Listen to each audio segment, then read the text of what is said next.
এজন্য বিশ্বনবী বললেন, খবরদার এদিনের নামাজ মিস করো না।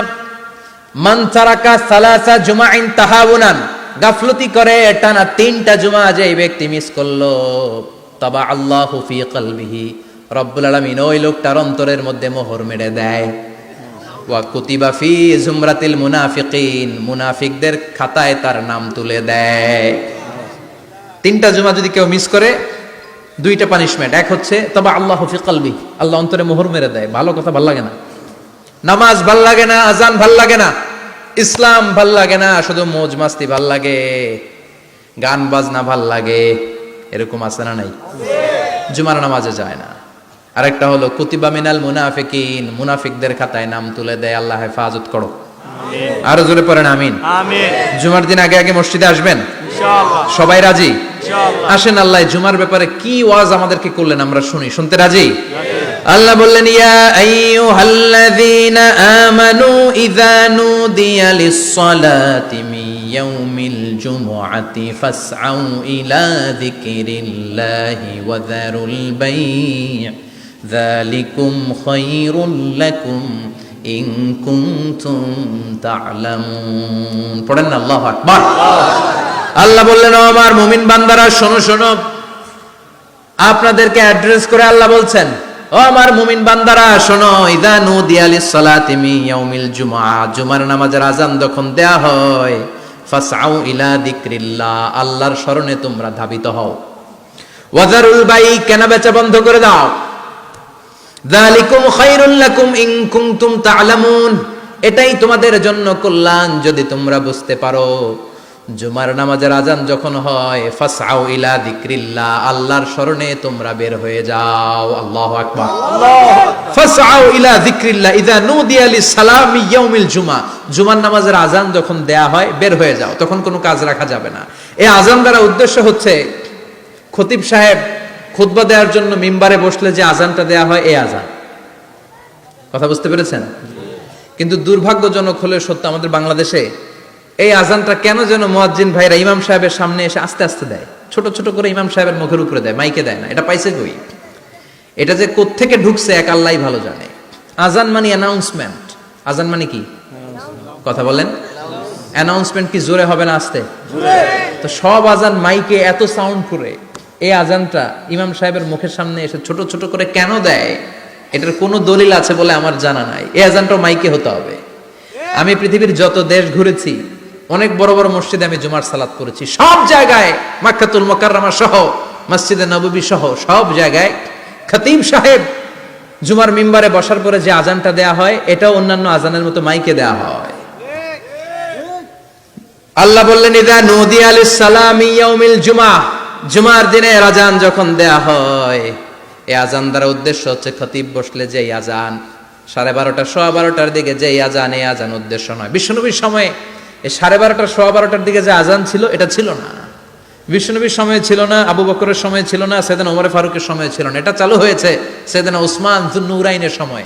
তখন মদিনাতে মানুষের সংখ্যা অনেক বেড়ে গিয়েছে, লোকজন আর জায়গা হয় না, মুসল্লিতে ঠাসাঠাসি। উনি ঘোষণা দিলেন, সুক জাওরা, জাওরা নামক বিশাল একটা বাজার আছে, ঘোষণা দিলেন এখন থেকে ওই জায়গায় জুমার নামাজ হবে। মানুষ যেন আগ থেকে প্রস্তুতি নিয়ে আসতে পারে, এজন্য জাওরা নামক বাজারে উনি আর একটা আজান দেওয়ার প্রচলন করলেন। সুবহানাল্লাহ। সেখান থেকে আজ অবধি আমরা এই অতিরিক্ত আজানটা দিয়ে থাকি। এটা নবীর সুন্নাত না, এটা সাহাবীর সুন্নাত। বিশ্বনবীর সুন্নাহ মেনে নেওয়া যেমনি আবশ্যক, 4 খলিফার থেকে পাওয়া সুন্নাতগুলো মেনে নেওয়া আবশ্যক। বিশ্বনবী বললেন, আলাইকুম বিসুন্নতি ওয়া সুন্নাতিল খুলাফায়ে রাশিদিন আল মাহদিন, আমার সুন্নাত ধরবা, হেদায়েত প্রাপ্ত 4 খলিফার সুন্নাত ধরবা। কেমনে ধরবা? ইক্ষু চিনেন? ইক্ষু না গ্যান্ডারি নাকি আখ না কুশাই? হ্যাঁ, আখ। কাঁচা আখ খায় কি করে? এই সামনের দাঁত দিয়ে ভাঙে না? সামনের দাঁত দিয়ে বলে ভাঙে, চাপার দাঁত দিয়ে, এই জায়গার দাঁত দিয়ে শক্ত করে ধরতে হয়। বিশ্বনবী বললেন, আব্দু আলাইহা বিন নওয়াজিজ, আমার সুন্নাত আর সাহাবীদের সুন্নাতকে চাপার দাঁত দিয়ে আঁকড়ে ধরো, যাতে ছুটে না যায়। চিল্লায় পড়েন আল্লাহু আকবার। এটা সাইয়েদনা উসমানের সুন্নাত। বিশ্বনবী বললেন, ইযা নুদিয়া লিস-সালাহ মিন ইয়াউমিল জুমআতি ফাসআউ ইলা যিকরিল্লাহ, জুমার দিনে আজান যখন দেয়া হয়, ফাসআউ ইলা যিকরিল্লাহ, আল্লাহর স্মরণের দিকে ধাবিত হও। দেরি করো না। দেরি করা যাবে না। আজান হইলে কোনো কাজ রাখবেন? কোনো ব্যস্ততা থাকবে? কাজ একটাই, জুমার নামাজ। চিল্লায় বলেন কাজ একটাই, সেটা কি? জুমার নামাজ। আল্লাহ বললেন ফাসআউ। ফাসআউ এর শাব্দিক অর্থ হচ্ছে দৌড়াও। আসলে কি? তো এই দৌড়াও দিয়ে আসলে দৌড়াও বোঝানো হয়নি, এটা দ্বারা বোঝানো হয়েছে আল মুবাদারা ওয়াল ইহতিমাম, ইম্পর্টেন্স দেয়া, এমফাসাইজ করা, গুরুত্বের সাথে আগে আগে প্রস্তুতি নাও। ফাসআউ দ্বারা দৌড়ানো বোঝানো হয়নি। প্রমাণ কি? কারণ বিশ্বনবী দৌড়ে দৌড়ে নামাজে যেতে নিষেধ করেছেন। বিশ্বনবী বলেছেন ইদা উকিমাতিস সালাহ, মনোযোগ দিয়ে শুনেন, ইদা উকিমাতিস সালাতু ফালা তাতুহা তাসআউন ওয়া আতুহা তামশুন আলাইকুম বিসাকিনাহ ফামা আদরাকতুম ফাসাল্লু ওয়া মা ফাতাকুম ফাতিম্মু। যখন নামাজ শুরু হয়ে যায় দৌড়ে দৌড়ে যাবে না। তামশুন, হেঁটে হেঁটে যাও। আলাইকুম বিসাকিনা, ধীরে ধীরে যাও। ফামা আদরাকতুম ফাসাল্লু, ইমাম সাহেবের সাথে যে যত রাকাত পাবা পড়বা। ওয়া মা ফাতাকুম ফাতিম্মু, যেটা ছুটে যায় নিজে নিজে পড়ো, কবুল করে নেবে কে? আল্লাহ। কিন্তু দৌড়ে যায় নামাজ ধরা যাবে না। খবরদার, ধীরস্থির ভাবে যাবেন। হাঁটার মধ্যে একটা গুরুত্ব দিয়ে তাড়াতাড়ি ধরতে চাবেন, কিন্তু দৌড়ে যাওয়া যাবে না, নিষেধ করেছেন। অনেক মুসল্লিরা এটা করে। ধরেন মাগরিবের নামাজ, অজুখানাতে মুসল্লিরা ওযু করতেছে, ইমাম সাহেব নামাজ শুরু করেছেন আল কারিআতু মাল কারিআ ওমা আদরাকা মাল কারিআ। মুখস্থ আছে না সবার? মুসল্লি মনে করতেছে ওযু হয়েছে আমার অর্ধেক, এখন যদি তাড়াতাড়ি ওযু না করে দৌড় না দেই রাকাত পাওয়া যাবে? রাকাত পাওয়ার জন্য দিছে দৌড়। মসজিদে হচ্ছে টাইলসের মসজিদ, পিছলায় পয়রা মুসল্লি একদিকে, লুঙ্গি আরেকদিকে। আছে না নাই? আমার কাছে খবর আছে এরকম পা ভাঙছে অনেকের। রাকাত ধরার জন্য মুসল্লি তাড়াহুড়ো করে দিছে দৌড়, মুসল্লি একদিকে লুঙ্গি, ঠ্যাং ভাঙা শেষ, এখন ল্যাংড়া। বিশ্বনবীর কথা মানে নাই, ওটারে ল্যাংড়া বানাইছে কে? আল্লাহ। এজন্য বিশ্বনবী বললেন খবরদার দৌড়ে যাবে না। একামত হয়ে গেলে ধীরস্থির ভাবে যাও, কেননা দৌড়ে দৌড়ে আপনি কার দরবারে যাবেন? উনি তো সব রাজার বড় রাজা, মহারাজা। মহারাজার দরবারে তাড়াহুড়ো করা যায় নাকি? না।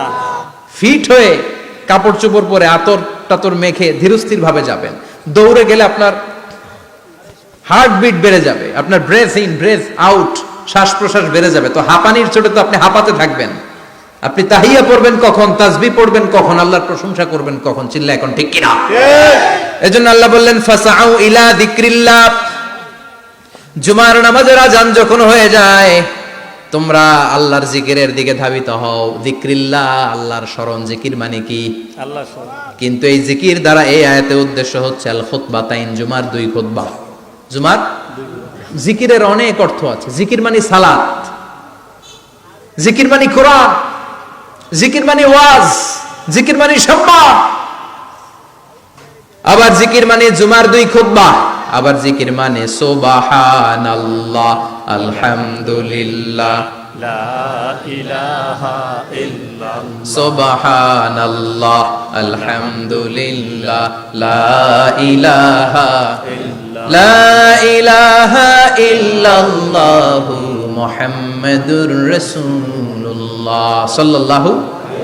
এটাও জিকির। সুবহানাল্লাহ, আলহামদুলিল্লাহ, আল্লাহু আকবার। এই তিন জিকিরের চেয়ে শ্রেষ্ঠ কোনো জিকির আছে? কথা কন। বিশ্বনবী প্রত্যেক ফরজ নামাজের পরে সুবহানাল্লাহ 33 বার, আলহামদুলিল্লাহ 33 বার, আল্লাহু আকবার 34 বার পড়তেন। রাজি আছেন? সবাই পড়তে রাজি আছেন? ইনশাআল্লাহ। লাফালাফি করবেন না তো? ঘাড় বাঁকা করবেন না তো? হুই হুই করে চিল্লাফাল্লা করা যাবে? জিকিরের মধ্যে সৌন্দর্য আছে না নাই? আল্লাহ নিজেও সুন্দর। আল্লাহর কাছে যেটা আমরা পেশ করব সবটাই সুন্দরভাবে পেশ করতে হয়। চিল্লা এখন ঠিক কিনা? তার মানে জিকিরের অনেক অর্থ। জিকিরের এক অর্থ হলো কোরআন। জিকিরের এক অর্থ কি? কোরআন। আপনি যখন কোরআন পড়েন তখন জিকির করেন কার? আল্লাহ। কথা বলেন। আল্লাহ। আবার আপনি যখন নামাজ পড়েন জিকির করেন কার? আল্লাহ। আবার আপনি যখন লা ইলাহা ইল্লাল্লাহ এটা পড়েন জিকির করেন কার? আল্লাহ। ঝিনুকের ভেতর লুকিয়ে থাকে যেমন মতি, ঝিনুকের ভেতর লুকিয়ে থাকে যেমন মতি, কালমা শাহাদাতে আছে আল্লাহর জ্যোতি, কালমা শাহাদাতে আছে আল্লাহর জ্যোতি। পড়েন সুবহানাল্লাহ। সুবহানাল্লাহ। লা ইলাহা ইল্লাল্লাহ সবচেয়ে শ্রেষ্ঠ জিকির। সাইয়েদনা মুসা আলাইহিস সালাম আল্লাহরে বললেন, আল্লাহ আল্লিমনি যিকরান, আপনি আমার এমন একটা জিকির শিখাইয়া দেন, লা ইয়ালামুহা ইল্লা আনতা ওয়া আনা, যে জিকিরটার শব্দ আপনি আর আমি ছাড়া কেউ জানবে না। সুবহানাল্লাহ। দুনিয়াতে যত অদ্ভুত অদ্ভুত প্রশ্ন ছিল ওনার, বিভিন্ন বিষয়ে আল্লাহরে প্রশ্ন করতেন। আল্লাহরে বললেন, আল্লাহ আল্লিমনি কালিমাতান আল্লিমনি যিকরান লা ইয়ালামুহা ইল্লা আনতা ওয়া আনা, ও আল্লাহ এমন একটা জিকির আমারে শিখান, দিনে রাতে সব সময় এই জিকির আমি করব, আপনারে ডাকবো, কিন্তু শর্ত হলো এই জিকিরটা জানবে শুধু আপনি আর জানবো শুধু আমি, কেউ জানবে না। আল্লাহ বললেন, মুসা পড়ো লা ইলাহা ইল্লাল্লাহ, লা ইলাহা ইল্লাল্লাহ, লা ইলাহা ইল্লাল্লাহু মুহাম্মাদুর রাসূলুল্লাহ সাল্লাল্লাহু। আল্লাহ বললেন, মুসা পড়ো লা ইলাহা ইল্লাল্লাহ। মুসা আলাইহিস সালাম কয়, মাবুদ এটা তো জাতীয় জিকির, সবাই জানে। জানে না, জানে না লা ইলাহা ইল্লাল্লাহ এমন কেউ আছে? কথা কন, জানেন না আপনারা? কথা বলেন, জানেন না? মুসা আলাইহিস সালাম বললেন, আল্লাহ এটা জাতীয় জিকির কইলেন কেন? আমি তো চাইছি এক্সট্রা অর্ডিনারি, অসাধারণ একটা জিকির, সুপারক্যালিফ্রাজিলিস্টিক এক্সপিয়ালিডোসাস, এক্সেলেন্ট একটা জিকির, আনপ্যারালাল, কারো কাছে নাই, শুধু আমি জানবো আর আমি পড়বো।